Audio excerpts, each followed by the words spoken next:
বিসমিল্লাহির রহমানির রহিম। সবাইকে বাউল খামারবাড়ির পক্ষ থেকে শুভেচ্ছা অভিনন্দন। আমি এখন আপনাদের দেখাবো আমাদের বিলেও আমরা সবাই মিলে নিয়ে আসছি কচুরিপানা কাটার মেশিন।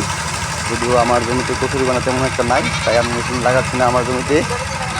এখানে আমাদের বাবলু আছে, শাহজাহান আছে, আরও কিছু লোক আছে, তারা সবাই কচুরিপানা কাটতেছে। এবং কচুরিপানা এত পরিমাণে ভয়াবহ কচুরিপানার জন্য নৌকা দেখেন সামনে কোনোভাবে আগাচ্ছে না, মাঝে মাঝে আটকে যাচ্ছে। তাও ধীরে ধীরে কচুরিপানাগুলি কাটছে এবং কচুরিপানা কাটার স্পিড পানি বেশি কাটতে পারে এরা।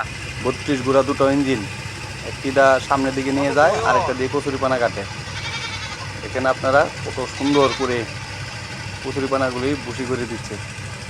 এবং এই কচুরিপানার জন্য দান করতে অনেক কষ্ট হয়ে যায় এবং সেখানে কচুরিপানা এত পরিমাণ হয়েছে বলার বাইরে। মনে হয় আর কয়েকদিন গেলে এখানে নৌকা না চলে মানুষ হাঁটা চলা করতে পারবে। এখানে কচুরিপানা কাটার কত পাওয়ার ইঞ্জিনের। আপনারা যারা আমার ইউটিউব চ্যানেল থেকে দেখছেন তারা সবাই চ্যানেলটি সাবস্ক্রাইব করবেন এবং যারা ফেসবুক থেকে দেখছেন তারা আমার প্রোফাইলটি ফলো দিয়ে পাশে থাকবেন। এবং আমি আপনাদের পাশে নিয়মিত আছি নানান ধরনের কৃষি, খামার এবং হাঁস, মুরগি, গরু, ছাগলের ভিডিও নিয়ে। দেখেন কচুরিপানার মেঝে এখন আটকে যাবে মেশিনটি। কত সুন্দর করে কচুরিপানা কাটছে। মাটি কাটা লুক লাগাই দিছে, ইঞ্জিন চলার মাটি কাটা লুক লাগাই দিছে। মানুষের বাঁশ দিয়া ধাক্কা দিতে হয়, নাইলে নৌকা আটকে যায়। রয়েছে তো ওই যে রয়েছে না, ওই যে দেখা যায়। আপনাদের কাছে এই ভিডিওটি ভালো লাগলে আপনারা একটি লাইক করতে পারেন এবং সাথে শেয়ার দিয়ে আরও দেখাতে সহযোগিতা করতে পারেন। এবং আপনারা নিশ্চয়ই দেখতে পাচ্ছেন কচুরিপানা কাটার জন্য শক্তিশালী ইঞ্জিন কাজ করছে।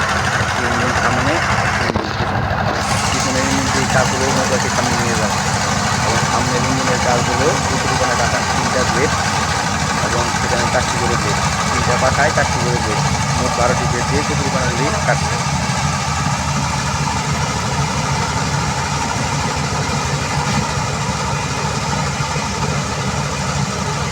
আটকে গেছে কচুরিপানার মধ্যে, এই শক্তিশালী মেশিনটি নৌকাটি আটকে গেছে।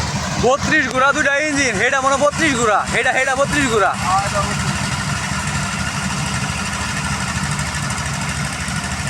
যে শক্তি দিয়ে ঘুরতেছে, এটা ফ্যান আনা লাগবে না। আপনারা 10 সেকেন্ড লাগবে, হেঁটে আগে উঠবে। আমার আর কম লাগবে, পাশে থাকবেন। এবং আমি অনেক আরও ভিডিও করেছি, নিয়মিত এই ভিডিওগুলি পোস্ট করবো। দেখতে চাইলে আমার চ্যানেলে পাশে থাকবেন। ধন্যবাদ সবাইকে।